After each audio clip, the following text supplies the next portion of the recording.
안녕하세요. ABN 곽상욱입니다.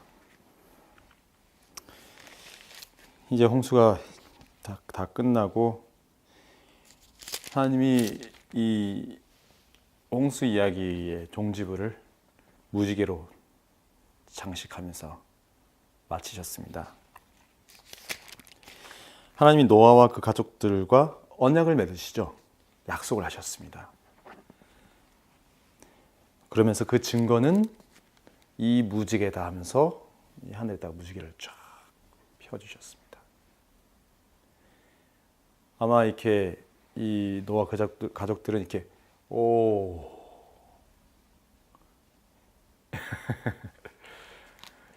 아름다웠겠죠. 이 짐작하시는 것처럼 근 1년간 노아와 그 가족들은 이런 이 맑고 투명한 아름다움을 보지 못했습니다. 그냥 이렇게 방주 안에 갇혀 있었고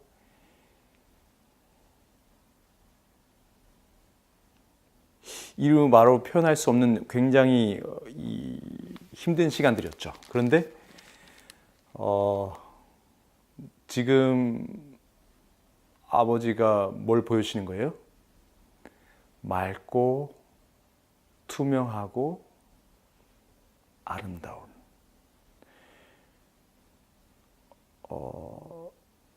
하지만 엄청 화려하진 않잖아요. 사실 무지개가 화려하진 않지만 소박해 보이지만 그래도 이렇게 참 그 무지개를 볼 때 그런 거 있잖아요. 우리 본능적으로 야 무지개다 하면서 이 그런 신비로움과 경외심과 그런 우리의 동심을 유발시키는 어떤 우리 본능적으로 이렇게 막 나오지 않습니까? 이런 어떤 그런 감정.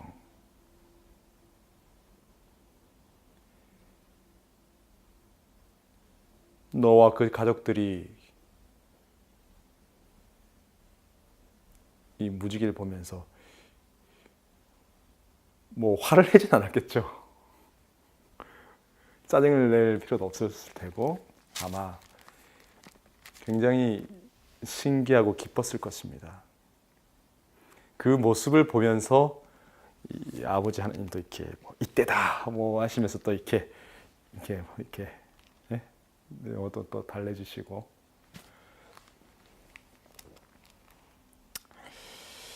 그러면서 계속 강조하세요.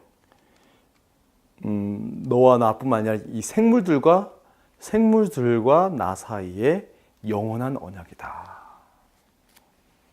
그러니까 아버지 하나님은 이 사람뿐만 아니라 이 방주 안에도 생명체를 넣으셨던 것처럼 이 인류에 있는 이 생명체들, 이 동물들에 대한 이 깊은 관심과 사랑과 이 시선이 있는 것입니다. 그래서 그렇게 말씀을 하셨어요. 계속해서 반복해서 17절에 하나님이 노아에게 또 이르시되 또 얘기하시는 것입니다. 나와 땅에 있는 모든 생물 사이에 세운 언약의 증거가 이거다 하시는 것입니다.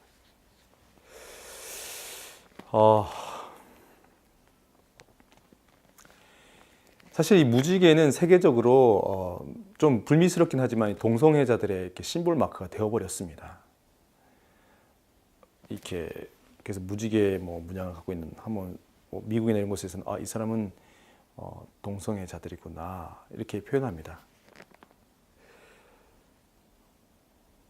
물론 우리는 그것을 보면서 저들을 향한 하나님의 인자와 사랑과 자비를 생각할 수 있고 또 그분들도 이런 나에게까지 향한 하나님의 인내와 사랑과 자비를 맺을 수도 있을 것입니다. 하나님은 모든 인류를 사랑하시니까요.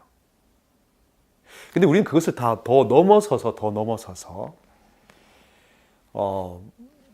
우리 삶 가운데 이런 무지개를 주장할 필요가 있다는 생각이 듭니다. 단순히 나뿐만 아니라 내 주위에 있는 사람들, 생명체들 앞에서 하나님의 이 언약, 무지개, 화려하지 않지만 순박하고 그걸 넘어서서 투명한, 맑은, 청아한. 그러니까 어떤 고통받고 소외받은 사람을 향해서 어떻게 해요? 무지개를 펼치는 것입니다. 동물들을 향해서도 무지개를 펼치는 것입니다. 세계적으로 이렇게 다양한 이런 무지개 같은 활동을 펼치는 사람들이 있죠. 그린피스라든지 어떤 사람들은 이 북극곰을 살리기 위해서 애쓰는 분들도 계시고 멸종되는 어떤 이 생명체들 심지어 어떤 벌레를 위한 어떤 동호회들도 있습니다. 이 도마뱀을 살리기 위해서 어떤 사람들은 굉장한 필사투쟁을 하시는 분들 계시고 우리는 저 사람들이 시간 아깝게 왜 저러나 생각할 수도 있지만 어찌 보면 그들의 이런 행동 자체가 한편으로는 이 무지개 같은 삶인 것입니다. 마치 하나님의 그 맑고 투명한 사랑의 그런 자비의 모습을 보여주는 이 세상의 무지개를 바르는 어찌 보면 그래서 예수님도 어떻게 하셨어요? 한편으로는 무지개를 이 땅에 바른 것입니다. 내가 너를 용서해 줄게. 내가 너를 살려줄게. 이게 나와 너의 언약이야. 실제로 다니엘서에 보면 70일의 예언이 나오지 않습니까? 그 70일의 예언의 끝에 한 일회가 나옵니다. 한 주. 7일, 7년. 그 한 주 동안 이 기름 부음 받은 자가 이 땅의 백성들과 언약을 굳게 한다는 말이 있죠. 우리는 그 한 주가 예수님의 이 생애에 관련되어 있다는 것을 압니다. 예수님께서 침례 요한을 통해서 성령 침례를 받으시고 3년 1회의 중간에 예물과 제사를 끝내는 일이 등장하죠. 근데 그 3년 반 동안 한때 두때 반때 동안 예수님께서 뭐 하셨습니까?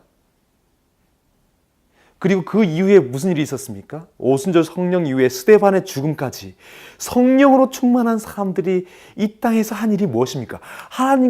하나님이 이 땅에 있는 백성과 언약을 굳게 하신 것입니다. 성령으로 충만한 상태에서요. 그들이 한 일이 무엇입니까? 하나님의 사랑과 자비와 그 공의를 사람들을 만나가면서 가난한 자, 부자, 미천한 자, 종된 자, 백부장, 천부장, 고위관리, 내시 상관없이 모든 종류의 사람들을 만나면서 어떻게 해요? 굳게 한 것입니다. 무지개를 이 땅에 바른 것이죠. 그래서 하나님의 보좌에는 뭐가 있나요? 이 선지자들이 계시 가운데 하나님의 보좌를 보니 뭐가 돼 있어요? 요한계시록에도 나와 있지만 하나님의 보좌에는 무지개가 있어요.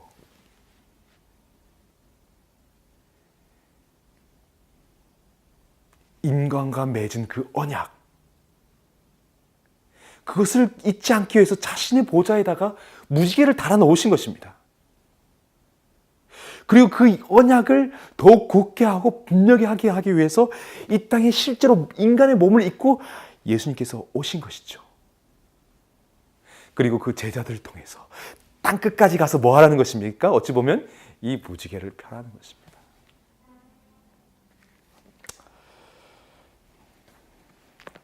무지개처럼 맑고 청아하고 아름다운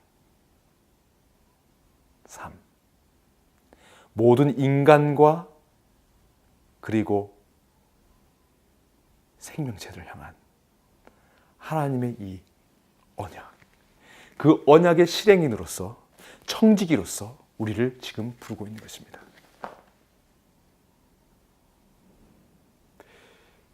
무지개 놀이를 할 시간입니다. 온 땅에 이 청아한 빛깔로 온 땅에 예수의 이름을 이야기해야 될 때인 것입니다. 땅이 무지개 빛깔로 덮이기 시작할 때 무지개로 덮여있는 그 보좌에 앉아 계시던 아버지께서 땅이 이렇게 무지개로 충만해지기 시작하는데 가서 우리 친구들 데려오자 하면서 역사는, 이 땅에서 역사는 끝이 날 것입니다. 물론 용은 분노하겠죠. 이 무지개를 굉장히 싫어하니까요. 그때가 이르고 있습니다. 무지개를 펴시고 저희를 받아주신 아버지, 빠즈노초 파남보, 그 다양한 무지개 색깔처럼 다양한 처지와 다양한 상황 속에서 아버지를 찾고 있는 자들을 불러 모아 주시고, 그들에게 무지개 색동옷, 아버지의 의의 옷을 입혀주시고, 아버지의 그 의로우신 무지개 보좌 가운데 저희를 불러주시고, 그 자비와 공의로 넘쳐나는 그 법으로 제 마음에 새겨주시고, 그리고 사람들을 어두운 가운데 있는 자들 앞에 아버지의 그 무지개를 펼치게 도와주세요. 예수의 이름으로 기도드립니다. 아멘. 함께 예수께로 가시죠.